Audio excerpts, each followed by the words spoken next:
اللہ کی قسم جھک جانے میں جو عزت ہے وہ سر اٹھانے میں نہیں ہے، چپ رہنے میں جو سکون ہے وہ جواب دینے میں نہیں ہے۔ ایک عورت نے پوچھا یا رسول اللہ میرے خامند کا میرے اوپر کیا حق ہے؟ آپ نے فرمایا تیرے خامند کے جسم پہ پھوڑے نکل آئیں اور ان میں گندا پانی جمع ہو جائے اور تو زبان سے چاٹ چاٹ کے اس کے زخم صاف کرے تو بھی تو نے خامند کا حق ادا نہیں کیا۔ دونوں کو بیلنس کیا ہے۔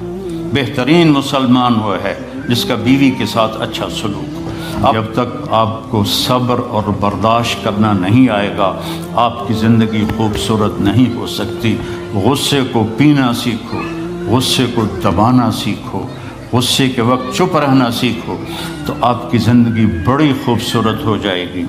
دل دریا سمندروں ڈوبے کون دلانیاں جانے ہو، وچے بیڑے وچے جھیڑے وچے ونج مہانے ہو۔ میرے نبی نے گھروں کو آباد کرنے کا ایک خوبصورت طریقہ بتایا کہ اس زبان پہ قابو کر لو، اس زبان پہ قابو کر لو، خاموش رہنا سیکھ لو۔ غصے کے بیوی کو غصہ چڑھ جائے تو خامند چپ کر جائے، خامند کو غصہ چڑھے تو بیوی چپ کر جائے تو آپ کا گھر خوبصورت رہے گا۔ اگر دونوں ہی آگ لگ گئی اور دونوں ہی بولنا شروع ہو گئے تو آپ بھی گئے، آپ کے بچے بھی گئے۔ اپنی زبان پہ قابو پانا سیکھو۔ ہماری ایک دھوبن تھی ماسی شریفہ، فوت ہوگی بیچاری، وہ تھی بڑی لڑاکی، چھوٹے قادی آئے تھے، چنگا شرلی پٹاخہ ہے، تو وہ آئی میری بہن کے پاس، کہتی بی بی میریاں نوواں میرے نال بڑا لڑدیاں، لڑتی آپ تھی، میریاں نوواں میرے نال بڑا لڑدیاں، میں نے کوئی تویز دے کہ ساریاں میریاں نوکر بن جانا۔ اب میری بہن کو تو پتہ تھا کہ ماشاءاللہ آپ سوا سیر ہے، تو میری بہن تویز گنڈے کا ہمارے ملک میں بڑا رواج ہے، تو ایسے الٹی سیدھے لکیریں لگا کے نا تو رول کر کے چھوٹا سا بنا کے نا کہا کہ ماسی جب تیری لڑائی ہونے لگے تو یہ تعویذ تم نے یہاں رکھ لینا اور چک مار لینا ایسے، اور اس کو گرنے نہیں دینا، گر گیا تو وہ تیری خیر کوئی نہیں۔ اور اس نے کیا کیا، اس کو چپ کروانے کا طریقہ، تو تعویذ کی تو بڑی اہمیت ہوتی ہے۔ تو ایک ہفتے کے بعد آ گئی، بی بی تو بڑا چنگا تویز دیتا، ساری لڑائی ختم ہو گئی کیونکہ ماسی شریفہ چپ ہو گئی۔ تو یہ سب ان عورتوں کو بھی تعویذ دیتا ہوں، ماسی شریفہ والا آپ کو بھی دیتا ہوں، ماسی شریفہ والا تعویذ لے لو، آپ کی زندگی بڑی خوشحال ہو جائے گی۔ اللہ کی قسم جھک جانے میں جو عزت ہے وہ سر اٹھانے میں نہیں ہے، چپ رہنے میں جو سکون ہے وہ جواب دینے میں نہیں ہے۔ آپ خاموش رہنا سیکھو، آپ اپنے بچوں کو عزت دینا سیکھو، اپنے بچوں کو ٹائم دیا کرو۔ یہاں مرد کی بھی جاب ہے، عورت کی بھی جاب ہے، تو بچے نظر انداز ہوتے ہیں، ان کو ٹائم دو۔ میرے نبی نے فرمایا اکرموا اولادکم، اپنی اولاد کو عزت دو، اور آپ نے فرمایا خیرکم خیرکم لأہلہ، سب سے بہترین مسلمان وہ ہے جو بیوی سے اچھا سلوک کرے۔ اور ایک عورت نے پوچھا یا رسول اللہ میرے خامند کا میرے اوپر کیا حق ہے؟ آپ نے فرمایا تیرے خامند کے جسم پہ پھوڑے نکل آئیں اور ان میں گندا پانی جمع ہو جائے اور تو زبان سے چاٹ چاٹ کے اس کے زخم صاف کرے تو بھی تو نے خامند کا حق ادا نہیں کیا۔ دونوں کو بیلنس کیا ہے۔ بہترین مسلمان وہ ہے جس کا بیوی کے ساتھ اچھا سلوک ہو۔ آپ نے 11 شادیاں کی، یہ شوق کی نہیں تھیں، یہ اللہ کے حکم کی تھیں اور ہمیں زندگی سمجھانے کے لیے تھیں کہ آپ یہاں رہو یا کہیں اور جگہ رہو، جب تک آپ کو صبر اور برداشت کرنا نہیں آئے گا آپ کی زندگی خوبصورت نہیں ہو سکتی۔ غصے کو پینا سیکھو، غصے کو دبانا سیکھو، غصے کے وقت چپ رہنا سیکھو تو آپ کی زندگی بڑی خوبصورت ہو جائے گی، بہت حسین ہو جائے گی۔ زندگی اندر ہے، باہر نہیں۔ اب رولز رائس میں چڑھ کے کوئی اچھی زندگی نہیں گزار رہا ہے، لائف تو اندر ہے۔ دل دریا سمندروں ڈوبے کون دلانیاں جانے ہو، وچے بیڑے وچے جھیڑے وچے ونج مہانے ہو۔ یہ اندر ہے، لائف اندر ہے۔ اور کیا لطف انجمن کا جب دل ہی بجھ گیا ہو، جب اندر بجھا ہوا ہو تو پھر باہر کی چیزیں کوئی مزہ نہیں دیتی۔ عاصم کے مرنے کے بعد ہمیں کوئی شے اچھی نہیں لگتی، حالانکہ لائف ہر نعمت موجود ہے، سب کچھ موجود ہے۔ میرے بیٹے کا نام عاصم تھا جو فوت ہوا ابھی، جب 36 سال کی عمر میں، تو کوئی شے اچھی نہیں لگتی کہ اندر ویرانی آ گئی۔ یہ اندر میں خوشحالی ہو، اس کے لیے صرف ایک ہی دوا ہے، وہ ہے محمدی بننا اور محمدی اخلاق کو اختیار کرنا، اللہ کے نبی کے طریقے پر چلتے ہوئے اپنی جان سے لڑائی لڑنا۔ ایک ہمارا دوست تھے، وہ تبلیغ میں گئے تو ان کو داڑھی رکھنے کا شوق ہو گیا، اب بیوی ان کی رکاوٹ بنے کہ داڑھی رکھو گے تو مجھے طلاق دینی ہوگی۔ اب وہ کافی دیر بیچارے سوچتے رہے، ایک دن ان کو ترکیب سوچی، آ کے بیگم سے کہنے لگے میرا جی چاہ رہا ہے کہ میں دوسری شادی کروں، لیکن میں سوچتا ہوں پہلے داڑھی رکھوں یا پہلے شادی کروں۔ تو ان کی بیگم نے کہا پہلے داڑھی رکھ لو، پہلے داڑھی رکھ لو۔ تو ایسے اپنی بیگمات کو مناؤ پیار محبت سے۔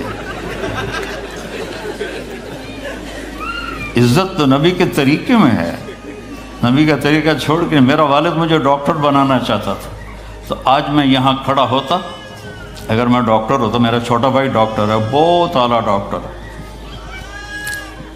تو میں یہاں کھڑا ہوتا۔ مجھے یہاں میرے نبی کا طریقہ لے کر آیا ہے، میرے نبی کی سنت لے کر آئی ہے، میرے نبی کی زندگی لے کر آئی ہے، اور آپ جس محبت سے تشریف لائے ہیں اس کے پیچھے میرے نبی کی زندگی ہے۔ تو اللہ کی قسم، عزتوں کا خزانہ ہے میرے نبی کی پاکیزہ زندگی۔ تو آپ نے ہمیں پوری زندگی گزار کے دکھایا۔ حضرت عائشہ کی دلداری فرما رہے ہیں، عائشہ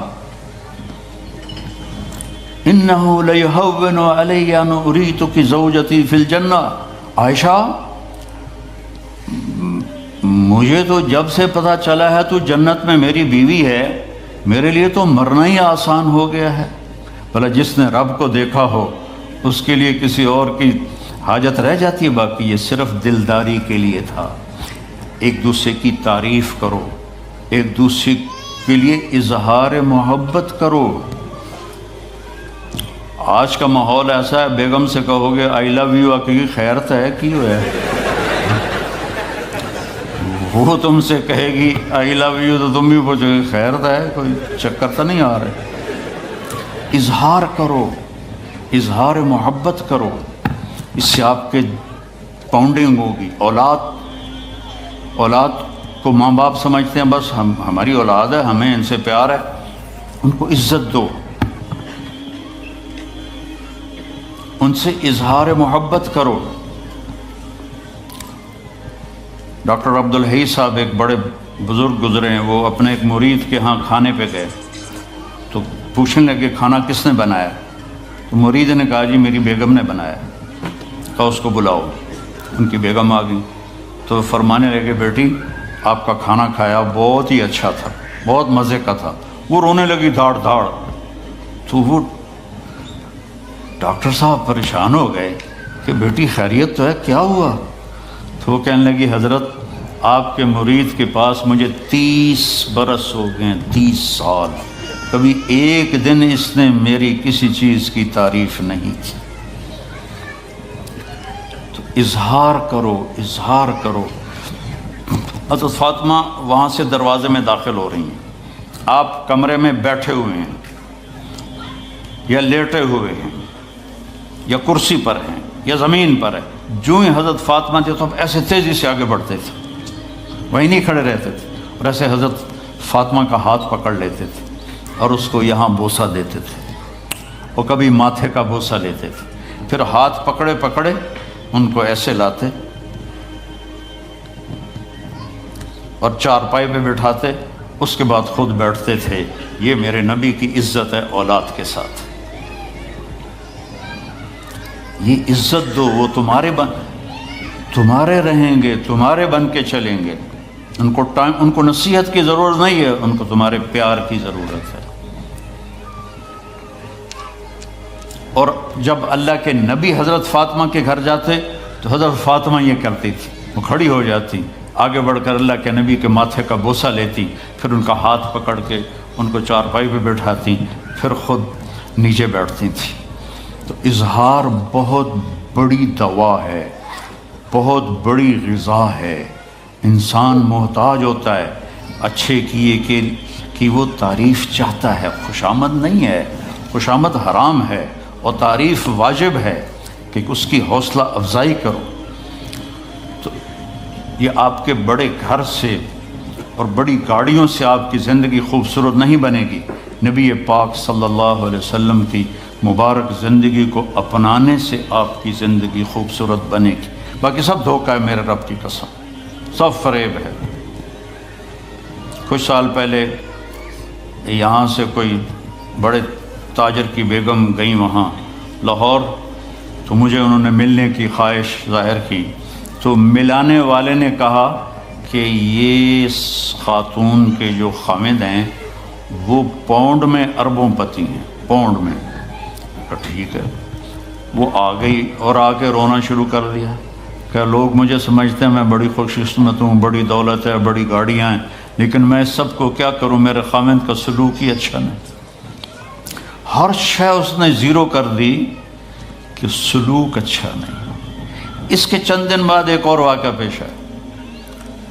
ایک نوجوان میرے پاس آیا کہ حضرت اللہ نے دنیا کی ہر دولت دی ہے، ہر شے دی ہے، لیکن میری بیوی کی زبان 30 فٹ لمبی، میں کہ 29.5 فٹ کٹ دے باقی ران دے۔